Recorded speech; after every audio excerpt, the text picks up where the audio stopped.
ദൈവത്തിനൊരു പെർഫെക്റ്റ് വില്ലുണ്ട്. ആമേൻ. ദൈവത്തിനൊരു ഇഷ്ടമുണ്ട്. ഹല്ലേലൂയ. ഒരു പെർഫെക്റ്റ് വില്ല്. പെർഫെക്റ്റ് വില്ലെന്ന് പറഞ്ഞാൽ അതിനകത്ത് യാതൊരു മാറ്റവുമില്ല. ആമേൻ. അതിനകത്ത് യാതൊരു തെറ്റുമില്ല. അത് ദൈവത്തിൻ്റെ ഹൃദയത്തിൽ എനിക്കും നിങ്ങൾക്കും വേണ്ടിയുള്ള ഒരു പെർഫെക്റ്റ് വില്ലുണ്ട്. ഒരു പെർഫെക്റ്റ് ആയിട്ടുള്ള ഇഷ്ടമുണ്ട്. എന്നെക്കുറിച്ച് ഈ ഭൂമിയിൽ ഞാൻ ഇപ്പോൾ ആയിരിക്കുമ്പോൾ എന്നെക്കുറിച്ച് ദൈവത്തിന് ഒരു പെർഫെക്റ്റ് വില്ലുണ്ട്. The perfect will of God. NKJV എഴുതിയിരിക്കുന്നത് the perfect and perfect will of God. Hallelujah. Perfect ആയിട്ടുള്ള ഒരു ദൈവത്തിൻ്റെ ഹിതം. പലപ്പോഴും ദൈവമക്കൾ എന്ന നിലയിൽ നമ്മുടെ ജീവിതത്തിൽ ഹല്ലേലൂയ പെർഫെക്റ്റ് വില്ല് നടക്കാറില്ല. ചിലപ്പോഴൊക്കെ നടക്കാറുണ്ട്. പലപ്പോഴും പെർമിസീവ് വില്ലാണ് നടക്കുന്നത്. പെർമിസീവ് വില്ലിൻ്റെ ആ ഒരു വിഷയം എന്താണെന്ന് ചോദിച്ചാൽ ആമേൻ, നമ്മുടെ കുഞ്ഞുങ്ങൾ നമ്മുടെ അടുക്കൽ വന്ന് ചില ആവശ്യങ്ങൾ അറിയിക്കുമ്പോൾ ആ ആവശ്യം അവർക്ക് അന്നേരം ആവശ്യമല്ലെങ്കിലും അവരോടുള്ള സ്നേഹം നിമിത്തം എന്തു ചെയ്യും? അവർക്കത് നമ്മൾ കൊടുക്കും. അതിനെ എന്താണ് പറയുന്നത്? ഒരു പെർഫെക്റ്റ് വില്ലെന്ന് പറയാൻ പറ്റത്തില്ല. അതിനൊരു പെർമിസീവ് വില്ലെന്നാണ് പറയുന്നത്. എന്നാൽ കുഞ്ഞുങ്ങൾ വളർന്നു വരുമ്പോൾ അവർക്ക് ആവശ്യമുള്ളത് എന്താണെന്ന് അറിഞ്ഞ് നമ്മൾ അവരുടെ വളർച്ചയുടെ ഘട്ടത്തിൽ നമ്മൾ അവർക്ക് കൊടുക്കുന്നതിനെ ഒരു പെർഫെക്റ്റ് വില്ലാണെന്ന് പറയാം. അവർ വളർന്നു വരുമ്പോൾ അവരുടെ ആവശ്യം എന്താണെന്ന് അറിഞ്ഞ് അവർക്ക് നമ്മൾ കൊടുക്കുന്നതിനെ എന്താണ്? ഒരു പെർഫെക്റ്റ് വില്ലാണ്. മാതാപിതാക്കൾ ചെയ്യുന്ന ഒരു പെർഫെക്റ്റ് വില്ലാണ്. അവർ ചോദിക്കാതെ തന്നെ അവർക്ക് വസ്ത്രങ്ങൾ വാങ്ങിച്ചു കൊടുക്കുന്നു.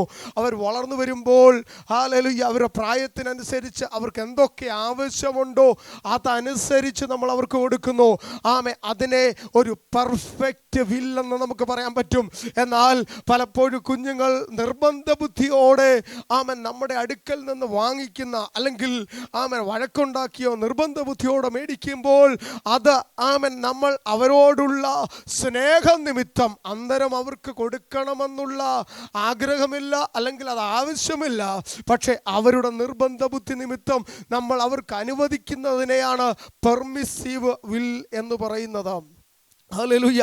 ഇവിടെ ദൈവത്തിന്റെ വചനം പറയുന്നു, എവരി ഗുഡ് ഗിഫ്റ്റ്, എല്ലാ നല്ല ദാനങ്ങളും തികഞ്ഞ വരമൊക്കെയും ഉയരത്തിൽ നിന്ന് വെളിച്ചങ്ങളുടെ പിതാവിൽ നിന്ന് ഇറങ്ങി വരുന്നു. ഹല്ലേലൂയ.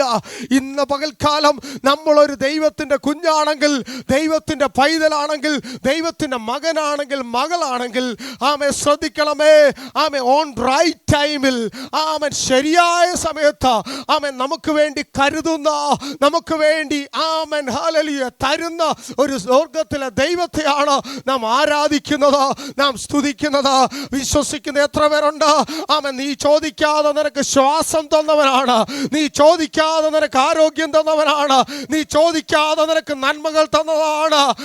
10-15 വർഷം മുമ്പ് ഇന്നായിരിക്കുന്ന അനുഭവങ്ങൾ നീ ആഗ്രഹിച്ചതല്ല, ചിന്തിച്ചതല്ല.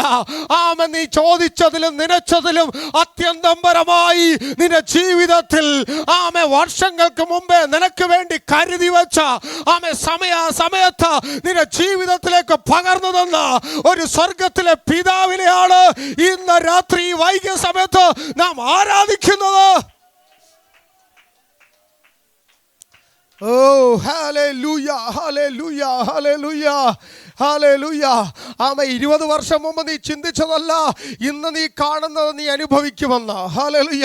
20 വർഷം മുമ്പത്തെ നിന്റെ സ്വഭാവം വെച്ച് നോക്കുകയാണെങ്കിൽ ഹല്ലേലൂയ, ഇനിയൊരു ജീവിതമുണ്ടോ?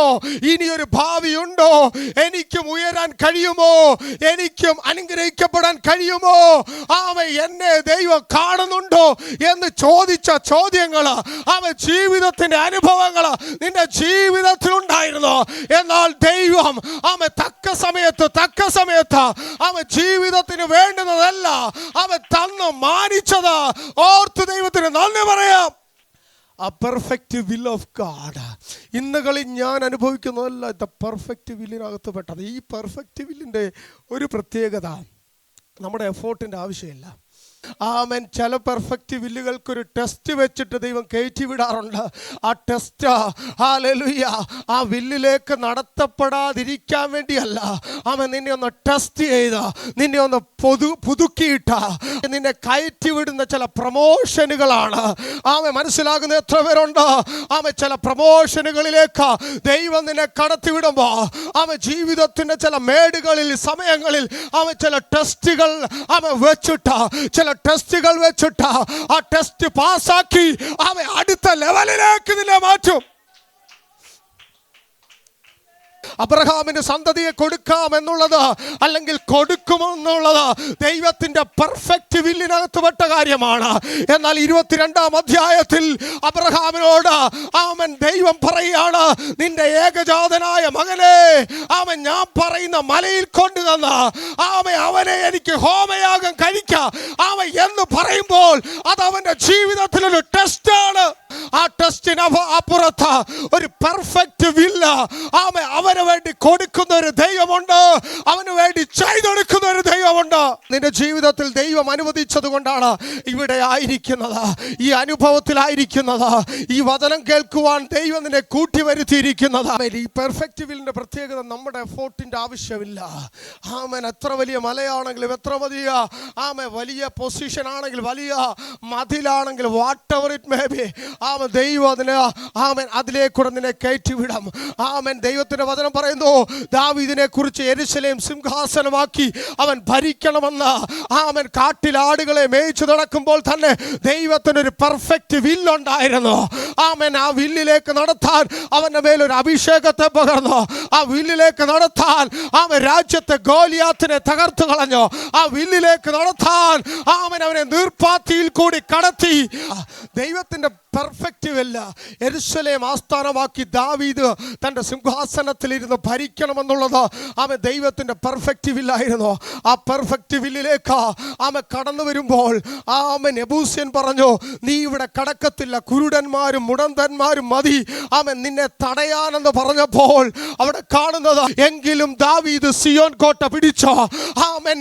ഇന്ന് വൽക്കാലം ഞാൻ പറയട്ടെ, not by might, not by power, but the power of the God. ഇന്ന് വൽക്കാലം നീ ആയിരിക്കുന്നത് നിന്റെ ശക്തിയല്ല, നിന്റെ മെടുക്കല്ല, പെർഫെക്റ്റ് വില്ലിലേക്ക്. ഇന്ന് വൽക്കാലം എത്ര പേര് അത് പ്രാർത്ഥിക്കാൻ തയ്യാറാണ്? കർത്താവേ, നിന്റെ പെർഫെക്റ്റ് വില്ലിൽ എനിക്ക് ചലിക്കാൻ, ആമൻ ദൈവ ഇഷ്ടമുള്ള ആ വില്ലിൽ എനിക്ക് ചലിക്കാൻ എന്നെ അവിടുന്ന് സഹായിക്കണം, എന്നെ അവിടുന്ന് സഹായിക്കണം എന്ന് എത്ര പേര് പ്രാർത്ഥിക്കുന്നുണ്ട്? പെർഫെക്റ്റ് വില്ലിന്റെ പ്രത്യേകത എന്താണെന്ന് ചോദിച്ചാൽ അതിനകത്ത് പിന്നെ ദുഃഖിക്കേണ്ട ആവശ്യം വരത്തില്ല, കരയേണ്ട ആവശ്യം വരത്തില്ല. ആമേൻ. ഹല്ലേലൂയ. പെർമിസീവ് വില്ലിൻ്റെ പ്രശ്നം എന്താണെന്ന് ചോദിച്ചാൽ, പെർമിസീവ് വില്ല് അവൻ ജീവിതത്തിൽ വന്നാൽ ഒരുപക്ഷെ അവൻ കരയാനുള്ള സാധ്യതയുണ്ട്. ആമേൻ. ഹല്ലേലൂയ. ചിലതൊക്കെ പിടിച്ചു വാങ്ങുന്ന ആളുകളില്ലേ, ദൈവസന്നിധിയിൽ നിന്ന് നമ്മുടെ താല്പര്യം കൊണ്ട്, നമ്മുടെ ഇഷ്ടം കൊണ്ട്, നമ്മുടെ ആഗ്രഹം കൊണ്ട് ഒക്കെ ഹല്ലേലൂയ ദൈവസന്നിധി അല്ലെങ്കിൽ നമ്മളായിരിക്കുന്ന അനുഭവങ്ങൾ സാഹചര്യം അനുസരിച്ച് പലതും പിടിച്ചു വാങ്ങാറില്ലേ? കർത്താവെ, അത് തന്നെയാണ്, അത് മാത്രം മതി. കർത്താവെ, ഇത് മാത്രം മതി. കർത്താവെ, നീ ഇങ്ങനെ ചെയ്താലേ ഞാൻ രക്ഷപ്പെടത്തുള്ളൂ. മാതാപിതാക്കൾ പ്രാർത്ഥിക്കാൻ വരുമ്പോൾ അവർ പറയുന്ന, എൻ്റെ മകൾക്ക് വേണ്ടി ഈ വാതിലൊന്ന് തുറക്കണം, എൻ്റെ മകന് വേണ്ടി ഈ വിദേശത്തേക്കുള്ള വാതിലൊന്ന് തുറക്കണം, ദൈവദാസൻ ഒന്ന് പ്രാർത്ഥിക്കണം. അവനത് ആയി കഴിഞ്ഞാൽ ഞങ്ങളുടെ ഈ പട്ടിണി മാറും, ഞങ്ങളുടെ ഈ പ്രാരാബ്ദം മാറും, ഞങ്ങളുടെ ഈ പ്രശ്നം മാറും. ഹല്ലേലൂയ. ഒന്ന് പ്രാർത്ഥിക്കണമെന്ന് പറയാറുണ്ട്. ആ സമയത്ത് ദൈവം ഒരുപക്ഷെ മറ്റേതെങ്കിലും ഒരു വഴിയായിരിക്കാം ദൈവം നിവർത്തിക്കുവാൻ ആഗ്രഹിക്കുന്നത്, ദൈവം നിർണയിച്ചു വച്ചിരിക്കുന്നത്. ഇന്ന് വൽക്കാലം ഞാൻ പറയട്ടെ, the perfect will of God എൻ്റെയും നിങ്ങളുടെയും ജീവിതത്തിൽ ദൈവം ആഗ്രഹിക്കുന്ന ഒരു പെർഫെക്റ്റ് വില്ലുണ്ട്. എന്നാൽ ഈ ദിവസങ്ങളിൽ പലപ്പോഴും പെർമിസീവായിട്ട് നിർബന്ധ ബുദ്ധിയാൽ ചിലത് കാട്ടിക്കൂട്ടുമ്പോൾ, ചെയ്തെടുക്കുമ്പോൾ അതിന്റെ കോൺസിക്വൻസസിന് ദൈവം ഉത്തരവാദിയല്ല. അതിന് ദൈവം ഉത്തരവാദിയല്ല.